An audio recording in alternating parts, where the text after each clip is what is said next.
पारुल अपनी सास और पति के साथ लोनी गांव में रहा करती थी। उसका पति बकरियों का दूध बेचता और वो घर संभाला करती। एक दिन पारुल अपने पति राज से कहती है, सुनिए जी, ऐसा तो हमारा गुजारा नहीं हो पा रहा है। अगर आप बोले तो मैं कहीं काम देख लूं। कैसी बातें करती हो? मेरे रहते तुम्हें काम करने की क्या जरूरत है? घर में हम गिनती के 3 लोग हैं, किसी तरह गुजारा चल ही जाता है। और माँ भी बीमार रहती है, उनको अस्थमा है। ऐसे में तुम बाहर जाओगी तो उनका ख्याल कौन रखेगा? ठीक है जी, आपकी बात भी ठीक है। चलो मैं तब तक बकरियों को चरा कर लाता हूँ, तुम जो रूखा सूखा जो भी है बना लो। पारुल को अपने पति की बात सही लगती है तो वो उसकी बात सुनकर रह जाती है। समय बीतता है और एक दिन पारुल को पता चलता है कि वो पेट से है।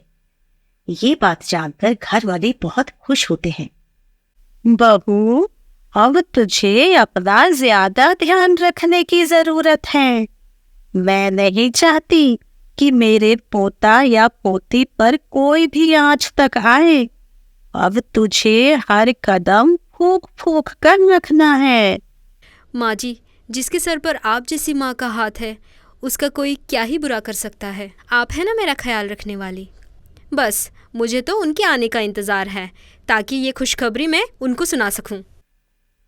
दोनों सास बहू ये बात कर रहे थे और इंतजार कर रहे थे कि राज आए तो उसके साथ ये खुशी साझा करे। लेकिन तभी एक गांव का आदमी आकर बताता है कि जब बकरियों को राज चराने लेकर गया था तो उस पर एक भेड़िए ने हमला कर दिया और वो बुरी तरह घायल होकर अस्पताल में भर्ती है। जी, ये आपको क्या हो गया? आप ऐसे हिम्मत नहीं हार सकते। अब आपके ऊपर एक नन्ही सी जान की जिम्मेदारी भी है। क्या पारुल, तुम पेट से हो?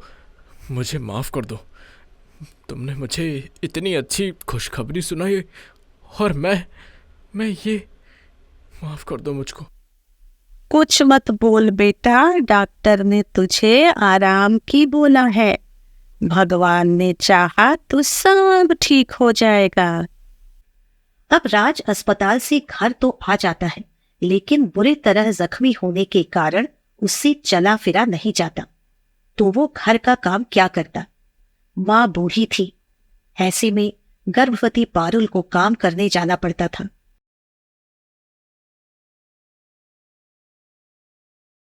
वो आस्था नाम की औरत के यहाँ नौकरानी का काम करने लगती है। समय गुजरता है और कड़ाके की ठंड पड़ने लगती है और पारुल को 7वां महीना चल रहा था। आस्था अपने मन में सोचती है, ये औरत इतनी ठंड में फुर्ती से काम कैसे कर लेती है? इस गरीब को ठंड नहीं लगती क्या? वो भी पेट से होने के बावजूद। और एक मैं हूँ जिसे 7 साल होने को है और माँ बनने का सुख ही नहीं मिला। जरा जाकर देखूं क्या कर रही है ये।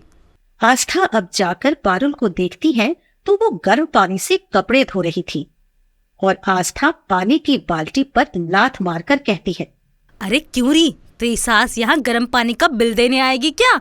ये पानी हम लोगों के लिए है, चुपचाप ठंडे पानी से कपड़े धो। पर मालकिन, ठंड बहुत है। तो मैं क्या करूं? अगर गर्म पानी चाहिए तो मैं बिजली का बिल तेरी तनख्वाह से काट लूंगी।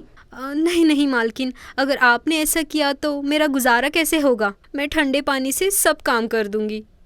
पारुल अब घर के सारे काम ठंडे पानी से करती है और तो और आस्था उस पर जानबूझ के पानी गिरा देती है जिससे पारुल को और ठंड लगती है।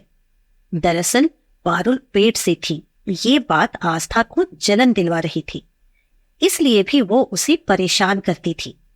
पारुल भीगी हुई ठंड से कांपती हुई घर आती है और उसकी सास मधु उसे गर्म पानी देते हुए कहती है, बहू ले, ये गर्म पानी पी ले, तुझे थोड़ी राहत मिलेगी।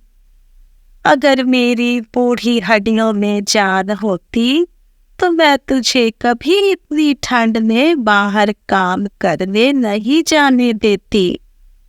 बिस्तर पर पड़ा हुआ राज कहता है, भगवान ये कैसे दिन दिखा रहा है? एक तो ये गरीबी और ऊपर से ठंड का कहर। माफ करना पारुल, मैं तुम्हारे लिए कुछ नहीं कर पा रहा हूँ। आप ऐसा मत बोलिए, ये तो हमारी किस्मत है, सब ठीक हो जाएगा।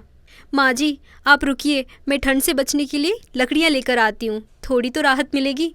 पारुल ये बोल बिना शॉल के लकड़ियां लेने जाती है, क्योंकि उसका एक शॉल उसकी सास ने डाला था और एक उसकी मालकिन आस्था ने भिगो दिया था। किसी तरह पूरा परिवार ठंड में आग जलाकर रात काटता है। ऐसे ही कुछ दिन और बीत जाते हैं। अब रोज आस्था सर्द मौसम में पारुल से ठंडे पानी से सारा काम करवाती और उसे खूब ताने सुनाती है। हर दिन ठंडे पानी से काम करने की वजह से पारुल की तबीयत बहुत खराब हो जाती है। वो थोड़ा आराम करने के लिए रसोई के फर्श पर लेट जाती है। तभी आस्था आवाज देती हुई रसोई में आती है और कहती है, अरे ये कामचोर यहाँ सो रही है और मैं कब से हॉट कॉफी मांग रही हूँ। ये तेरे बाप का घर नहीं है जो काम के समय भी सोती रहेगी। घर में इतना सारा काम पड़ा है, कुछ तो काम कर ले। आस्था ये बोलकर उसका हाथ पकड़ती है तो देखती है उसका शरीर पूरी तरह बुखार से तप रहा था। फिर भी उसे पारुल पर जरा भी तरस नहीं आता है और वो उसे काम करने के लिए कहती है। अगले दिन पारुल का बुखार से बुरा हाल था और मधु उसकी जगह काम करने आस्था के घर जाती है। मालकिन, मेरी बहू बहुत बीमार है, आज वो काम पर नहीं आ पाएगी, तो मैंने सोचा उसकी जगह मैं आज आपके घर काम कर लूं। अच्छा, तो उसने सोचा होगा कि मस्त चांद की नींद सोएगी और तुम बुड्ढी हो ये सोचकर मैं तुमसे काम नहीं करवाऊंगी। कान खोल के सुन लो, तनख्वाह चाहिए तो काम करो।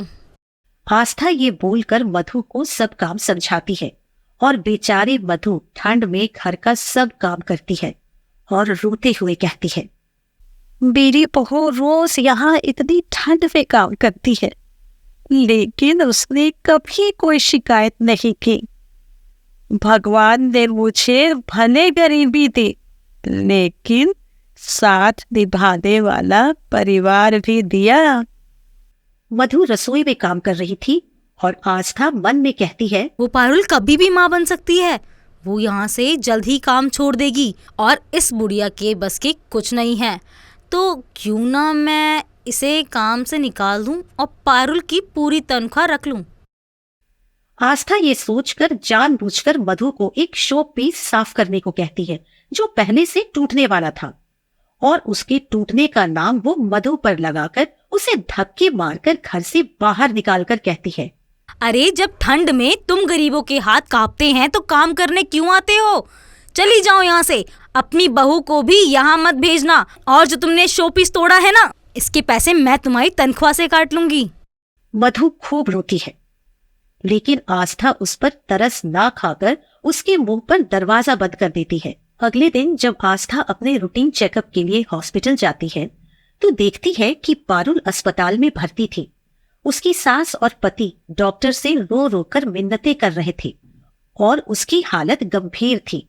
वो डॉक्टर से बात करती है तो डॉक्टर बताते हैं, जी मुझे लगता है कि सर्दी में ठंडे पानी से काम करने की वजह से या ज़्यादा देर ठंड में रुकने की वजह से इन्हें निमोनिया हो गया है और इनका बच्चा भी क्रिटिकल कंडीशन में है। हमें जल्द से जल्द ऑपरेशन करके इनकी डिलीवरी करनी होगी, वरना कुछ भी हो सकता है। हम इतने पैसे कहाँ से लाएंगे साहब? मेरी बहू और उसके बच्चे को बचा लो। ये सब सुनकर आस्था को आत्मग्लानि होती है, क्योंकि ना वो पारुल पर इतने अत्याचार करती और ना उसका ये हाल होता, जिसके बाद वो हॉस्पिटल की सब फीस भर देती है और डॉक्टर पारुल और उसके बच्चे को बचा लेते हैं। आस्था उनके पास आकर कहती है, हम बड़े घरों में जरूर रहते हैं पारुल, लेकिन हमारा दिल बहुत छोटा है। तुम गर्भवती थी और मैं तुमसे जलन महसूस करती थी और ऊपर से मैंने तुमसे ठंडे पानी में काम करवाया। मेरी वजह से तुम्हारा ये हाल हुआ है। मुझे माफ़ कर दो, मैंने तुम्हारी सास के साथ भी बहुत गलत किया है। मधु जी, आप मुझे माफ़ कर दीजिए। लेकिन आपने ही मेरे बच्चे और मेरी जान भी बचाई है, इसलिए मैंने आपको माफ़ किया मालकिन। हाँ मालकिन, आपको आपकी गलती का एहसास है, यही बहुत है। न जाने हम जैसे कितने गरीब इस ठंड के कहर को झेलते हैं, लेकिन कोई उनकी खबर नहीं लेता। आपने हमारे बारे सोचा, वही बहुत है। आस्था को अपनी गलती का एहसास होता है और वो पारुल की तनख्वाह भी उसे दे देती है और समय समय पर उसका ख्याल भी रखती है। साथ ही राज ठीक होने पर वो काम तलाश लेता है और जो गरीबी का कहर उसने और उसके परिवार ने देखा, वो खुद से वादा करता है कि वो अपने बच्चों को नहीं देखने देगा।